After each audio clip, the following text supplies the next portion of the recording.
I'm Van. I'm Sori. That's Booby. And Culpy and Chip. Whitechapel, elitist ones. Oh, so many things I could say, but I'm not going to. Elitist. My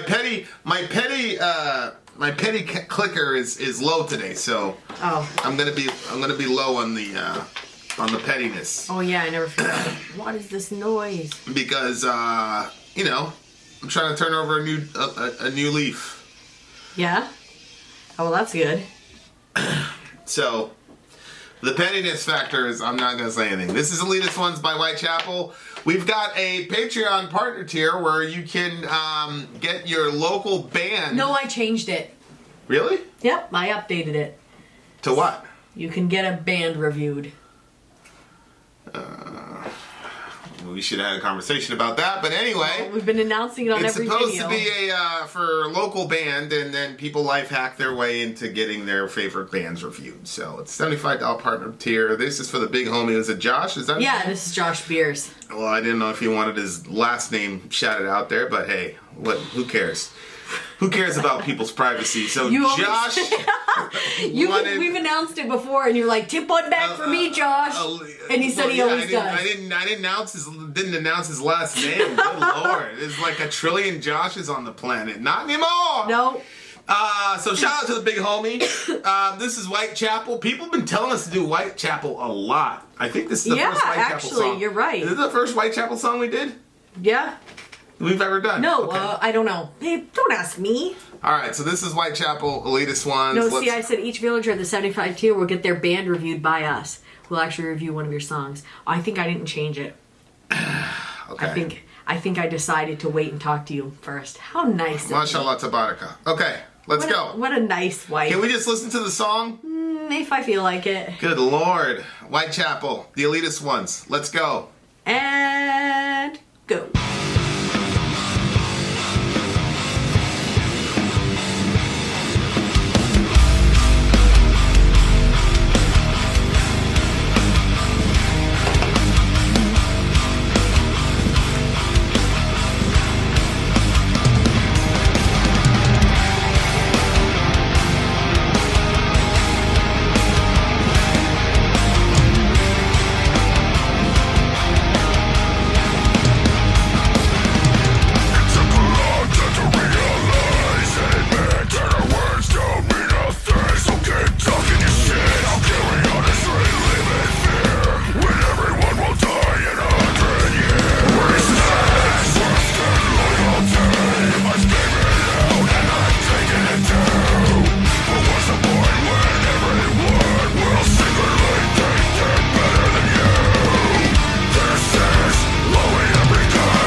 Well, that's interesting. Yeah. I like when they say respect. They yell it. Respect. Yeah, I thought this was an interesting one. And kind of made some interesting points, like at the beginning when it said, it took a long time to realize and admit that our words don't mean a thing, so keep talking your shit. How can we honestly live in fear when everyone will die in 100 years? I mean... It depends on what the fear is. I think the fear in the context of this song is the fear of other people's opinions. Yeah, that's what it seemed to me. Right? Because whether you're going to die in 100 years or not has no bearings on whether or not a person's scared to get their fingers chopped off one by one. Or scared that they'll die sooner than that or whatever. Right? Yeah, it seemed to me it was about that. So it's like, why do we care about anybody's opinion? Everybody's going to be dead in 100 years. But if you live that way, people will be angry at you. Be prepared. If it's clear to other people that their opinion of you really doesn't amount to much, they get really angry about that. It's an interesting phenomenon. It's like... Well, very few people can live that way. I disagree with that. I think everybody can live that way. Very few people live that way. Yeah, I mean, those are choices people make. You know what I mean? Like, yeah, people are choosing to be obsessed with other people's opinion of them. Which is kind of self-stultifying in the song because he's upset about elitist people who act like they're better than other people. But I mean, if we don't care about other people's opinion, why do we care about elitists having negative opinions about us? That's true. You know what I mean? So it's one of those songs where but what's interesting is he starts it off saying, I think what he's saying in the song is he cares about what elitists think of him, but he's questioning himself, like, why do I even care? Like, who cares? Everybody's going to be dead in 100 years, so why do I even care? Plus he says, respect, trust, loyalty. I've gave it out and I've taken it too. But what's the point when everyone will secretly think they're better than you? Right. So, I mean, at the end of the day, it doesn't matter what they're saying. You're just like, well, they think they're better than me anyway, so. Well, there I think he's saying that what's the point of being respectful, trustworthy, and loyal to somebody if they're going to be all like that to your face, but inside they think they're better than you. So, what were you saying about that? Like, what were you saying that he was saying? Yeah, why are these things important when people are just secretly thinking that they're better than you anyway? Yeah. Yeah. Well, that's why I always say that I'm an externalist, meaning our motivations and values have to come from outside of us. They can't come from within us because there's not enough juice inside the human person to justify why you should treat people with respect, trust, and loyalty. Yeah. Because of my respect, trust, respect, I think, everybody's an image bearer of God. Yeah. So whether or not you respect me, I'm duty bound to respect you because you bear the image and likeness of God. Right. So that has nothing to do with how you're going to respond to me. You know what I mean? Like people say, like respect is earned. I don't think so. I think you respect is something that God graces on everyone because from the very beginning, being an image bearer of God, right? Psalm chapter 8 says you're crowned with glory and honor. So you don't have to earn that respect. Like I'm just going to give that to you on base of the fact that the position that you occupy. Right. Because I've never really expanded my concept of image of God, but image of God to me is a job title. It's a position. It's like president or mayor or whatever. Really? Yeah. So it's a position. It's a job title. So you can not be a fan of Trump and yet still respect the fact that you got to respect his office though. Yeah. He's the president. Yeah. So you don't go, what's up, Donnie? It's like Mr. President. That's his. You're respecting the office, whether or not you agree with him. So, image of God is an office. It's a job title, and it's an office that warrants that same respect. Oh, I see what you're saying. Whether or not I was like looking at it the other way. I'm like, yeah, so you can get fired from it? Well, yes, you can, and that's what makes hell. Is that? Oh, you mean hell? You're losing that position of image bearer of God. So, trust, loyalty, so trust is is something that is earned and built over time, and you can accumulate or you can decrease that. Yeah. Loyalty is the same thing. But people thinking... Now, here's my question. I wonder how many... I remember one time we were working with some downtown people, and it was Christmas, and we had set up this cool Christmas drive, and we were blessing people in our city, and then somebody said something to the effect of the person wanted to exchange one of their gifts, or they didn't like their sandwich because the egg was undercooked, and the person responded to them and basically said, like, beggars can't be choosers or something like that. There was bags of cookies, I think. Okay. And they wanted a different flavor. Right. They committed the crime of wanting a different flavor of cookie. Of having an opinion about which flavor they want. Correct. And the person goes, beggars can't be choosers. Now these, and it was one of those... I don't think it's funny, but it was like one of those situations where it's like... one of the most disappointing moments literally in my entire life. Like, there have been very few things that I've been more disappointed The story was so wild at. to me that it was hard for me to believe it actually happened. It was so disappointing. I cannot remember being that furious in my entire life. And it was in public, so I couldn't do anything. I didn't know it happened until after. And, of course I tried to find the person, but the person was basically like, this is how everybody treats us. We know that you guys think you're all better than us anyway, and da-da-da-da. Of course, this person doesn't know my background. My background is I was homeless. You know what I mean? So the situation that these people were in, they were miles above me on the social strata as far as... Because none of them were homeless, but they were, downtown inner city people. But of course, I understand why she would think that. You know what I'm saying? Because a lot of Christians... This is like one of the worst... I know this is probably talking about metal elitism, where... but I don't really think that has a lot of existential consequence. Yeah. But I gotta say, a lot of Christian charity work, a lot of it, and it's really good nature, good intentions, but it comes from this superior position. Like, we are the saviors of these people, and we look at all the good that we're doing for these people and all the rest of it. And we learned so much from those people.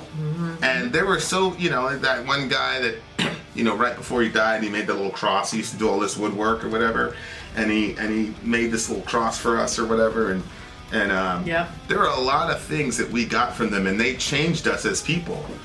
And one of the things, it's like, one of the things I said right from the beginning is that we're not these people's saviors. Right.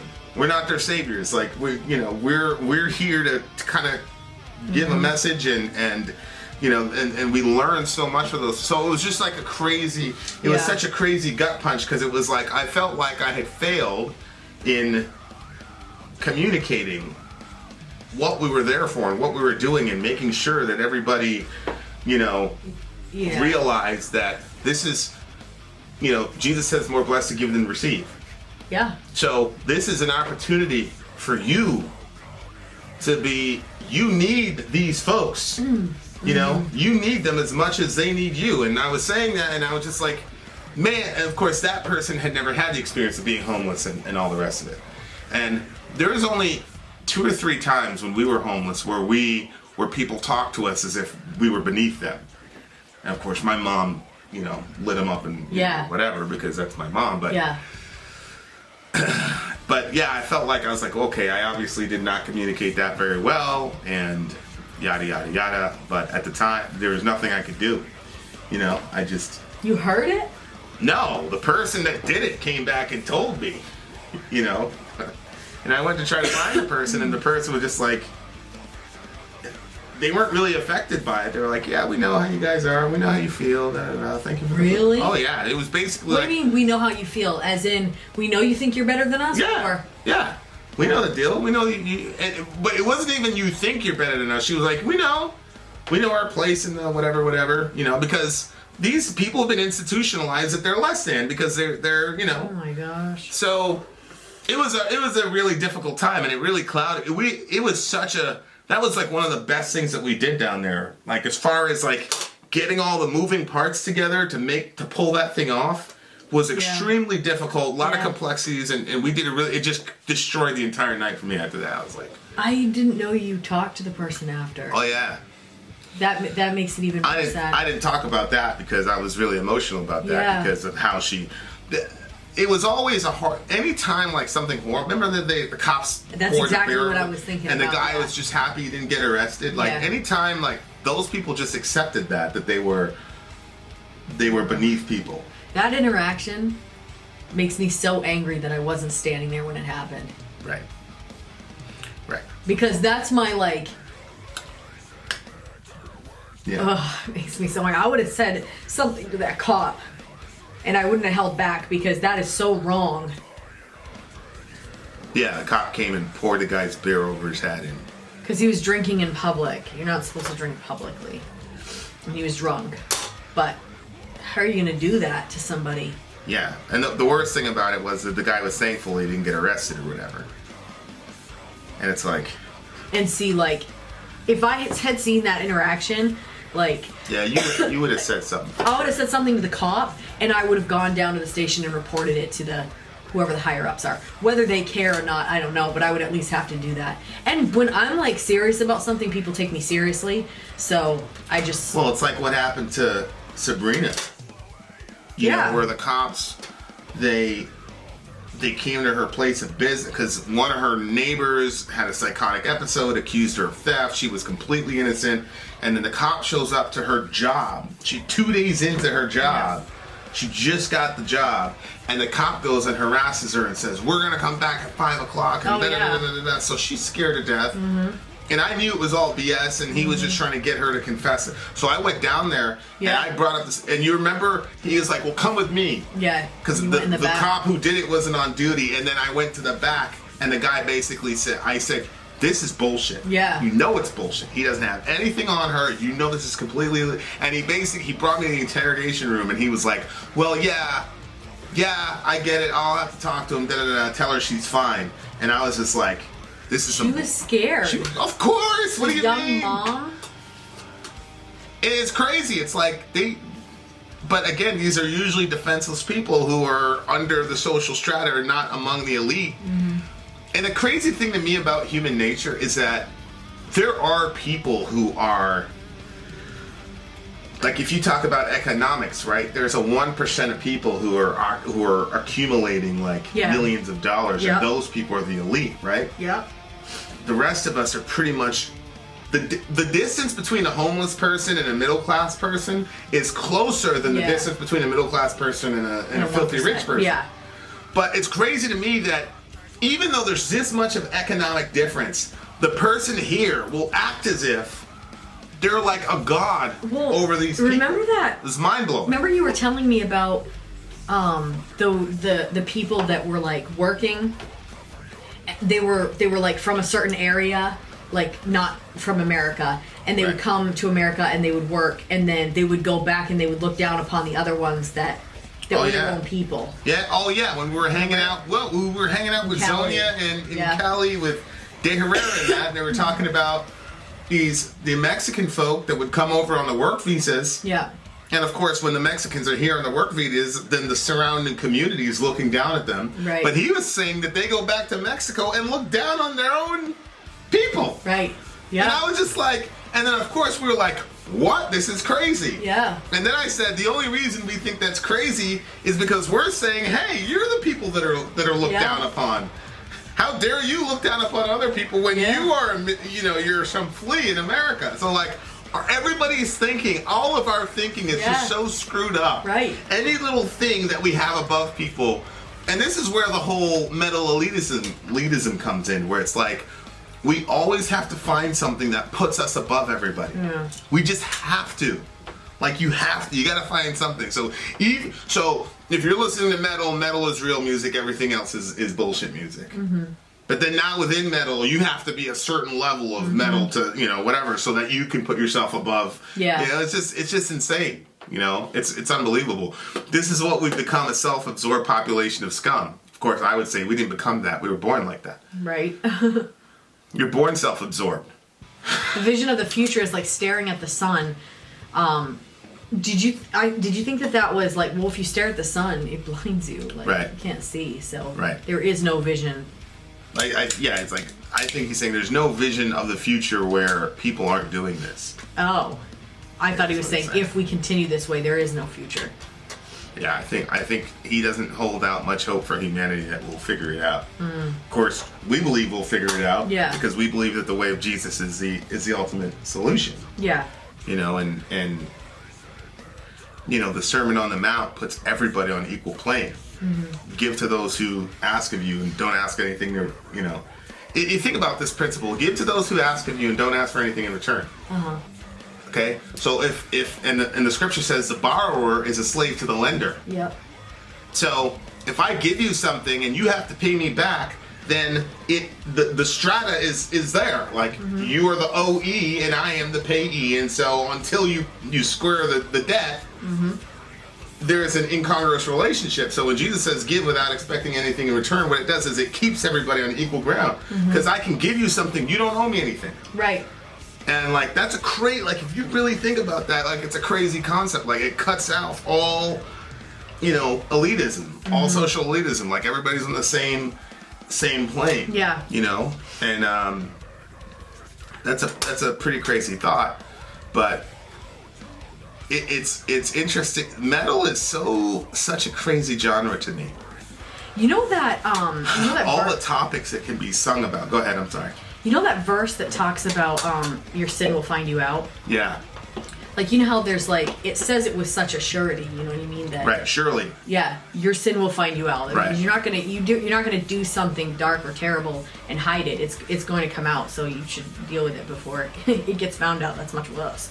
But then there's also, you know, how we see the future. Like, inevitably, the future will be good Right. for us. Right. Because God is working that. But Well, it's interesting because he says "God damn" the elitist ones, which of course, "God damn" could be a throwaway curse, or it could be, you know, damn them. you know, Yeah. stop this from happening. Right. And then he talks about karma, Yep. you know, which of course, you know, what did somebody said a pretty cool line where he said grace trumps karma, right? Like, because karma is basically what goes around comes around, so you're going to get what you deserve. So if you were an elitist bastard, then it's going to come around for you. Yep. You know, but then it's like,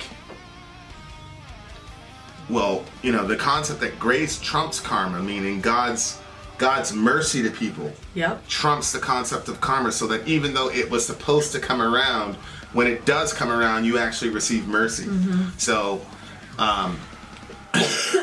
our perspective is that we don't want people who have elitist ideologies to receive their karma, because if they do, that lessens the hope that I am not going to receive God's grace, because all of us are like this. That's the crazy thing about human nature, is that this is something that's intrinsic to all of us. Yeah. But when we see it in other people, and of course there are some people have, you know, besetting sins or character defining sins or whatever. So there are some people who are more explicit and out with their elitism than other people are. Yep. But that doesn't mean it's still not inside of you. Right. So if you want karma to come to the neck of every elitist, then, you know, pull down your shirt, because it's going to come for you too.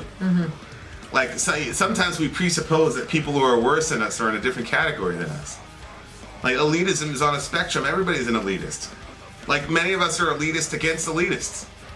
Well, the fact that you think that someone is worse than you means that you think that you're... That you're an elitist. That's correct. And then, you know, it's like that, was it Gangsta's Paradise with the Weird Al, where the guy goes, "I'm more humble than thou art." and so, like, the minute that you talk about how humble you are, you've just lost it, right? Yeah. So Yeah. here you are railing for 4 minutes against elitism, Right. but you've just made your non-elitism a form of elitism. Right. Yeah. And so this, and my point is, it's inescapable because it's human nature.